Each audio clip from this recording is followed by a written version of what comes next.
Everyone, welcome back to my channel সোনার সংসার। আশা করি তোমরা সবাই খুব ভালো আছো।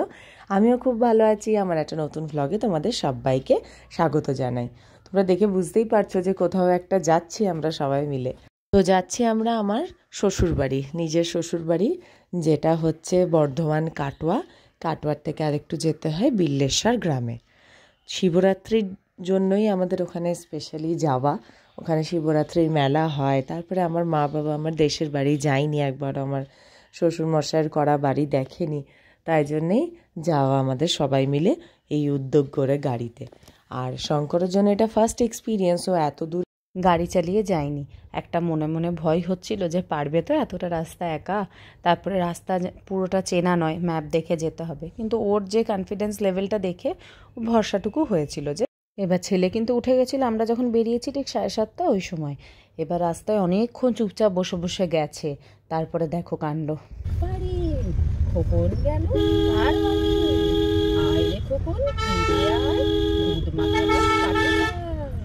আইরি পাখি লেচুলা খোকন নিয়ে কর খেলা, খাবি দাবি কলকলাবি খোকাকে মোর ঘুম পাড়াবি।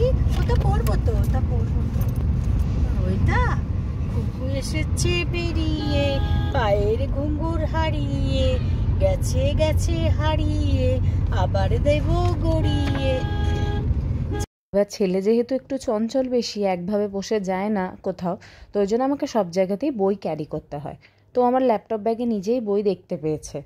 ওইখানে আমি ওকে বার করে দিলাম যে এবার ওর পছন্দ মতো ছড়াই ওকে পড়িয়ে দিতে হবে, সেটা ও চয়েস করে দেবে, তারপর ও ঠিক পাতা উল্টে দেবে।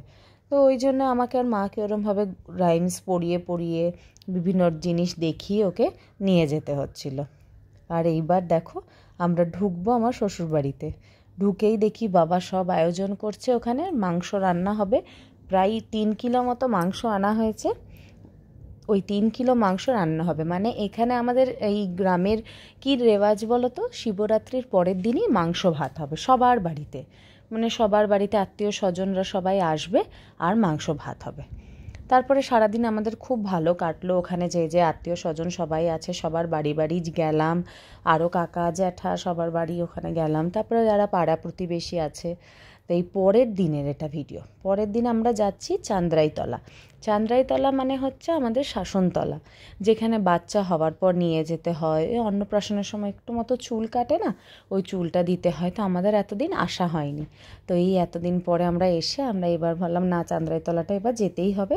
তো এই দেখো আমরা এই গাড়ি, আমাদের গাড়িতে তো হবে না এতজন, তাই একটা মারুতি গাড়ি বুক করা হয়েছিল। তো এই গাড়ি করেই আমরা সবাই কোথাও যাওয়ার হলেই ছেলে ভীষণ কিন্তু খুশি হয়ে থাকে।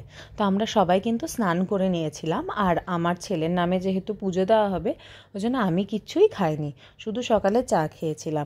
আমাদের গ্রাম থেকে চান্দ্রাইতলা পৌঁছাতে প্রায় 1 ঘন্টা মতো লাগলো যাওয়ার সময়। দেখো তুলসীতলাটা কি সুন্দর। আর সব থেকে ভালো এখানে আমার ছেলের কি হয়েছে বলো তো, ও ডাক দেখতে পেয়েছে। ও সব সময় ডাক ভীষণ ভালোবাসে, তো ওই জন্য ওকে ডাকি অনেকগুলো আমি কিনে দিয়েছি। প্লাস ও তো টিভিতে বা ফোনে দেখে থাকে ডাকি, এমনি বইয়েও দেখলেও ডাক খুব ভালোবাসে। এখানে বাচ্চাকে প্রথমবার নিয়ে এসে গড়াগড়ি দিতে হয়, তাই ওই যে মা গড়াগড়ি দিয়ে নিলে এবারও নমও করে নিচ্ছে। তো এই দেখো একটা ডাকি এসেছিল, ওটার পিছু পিছু করে দেখতে কি খুশি হয়েছে ডাকি দেখে। তারপরে এখানে এই যে পুজো বসেছে। আমাদের শহরের দিকে আমরা ওই ফ্ল্যাটে বন্দি থেকে আমাদের জীবনটা ওই মল আর ফ্ল্যাট আর লিফট এসবেই যেন বন্ধ হয়ে গেছে। এই সব জায়গায় গেলে না প্রকৃত সৌন্দর্যটা দেখতে পাওয়া যায়, আমার যেটা মনে হয়। আর আমরা চেষ্টা করি যে সবসময়, সব বাবা মারাই হয়তো চেষ্টা করবে যে তাদের বাচ্চারা এগুলো দেখুক, এসবের সাথে অভ্যস্ত হোক।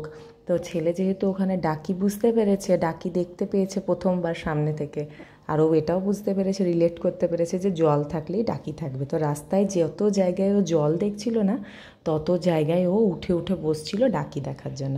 তো এই দেখো বাড়ি চলে এসেছি। বাড়িতে আজকে দুপুরে রান্না কত কিছু হয়েছে দেখো, ডিমের কারি, আলু পোস্ত, মাছের ঝাল দেয়া, ডাল, পেঁপে দিয়ে, টমেটোর চাটনি, আর আগের দিনের যেটুকু মাংস ছিল একটু মতো মাংস, আর তার সাথে ছিল এই অমৃত স্যালাড। তো ডাল, আলু পোস্ত আর স্যালাড দিয়ে যেন খাওয়া হয়ে যাচ্ছিল। তারপরে এই দেখো আমাদের খাওয়া দাওয়া কমপ্লিট হয়ে আমি একটু ছাদে এসেছিলাম, তোমাদের সাথে একবার শেয়ার করি। ছাদে আসতে আমি ভীষণ ভালোবাসি, ছাদ আমার খুব প্রিয়। আমাদের যখন সেপকোতে বাড়ি হয় তখন আমি ছাদেই বারে বারে যেতাম, আর যখন মামার বাড়ি যেতাম তখন ছাদেই মনে হতো ওখানেই, শীতকালে বলতাম ওখানেই খাবো ওখানেই থাকবো।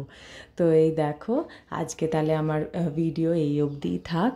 তোমরা সবাই জানিও তোমাদের পুরো ভিডিওটা কেমন লাগলো, আর লাইক শেয়ার কমেন্ট সাবস্ক্রাইব করতে ভুলো না কিন্তু আমার চ্যানেলকে। আজ তবে আসি, আবার দেখা হবে আমার পরের ভ্লগে। তোমরা সবাই ভালো থেকো, সুস্থ থেকো, টাটা।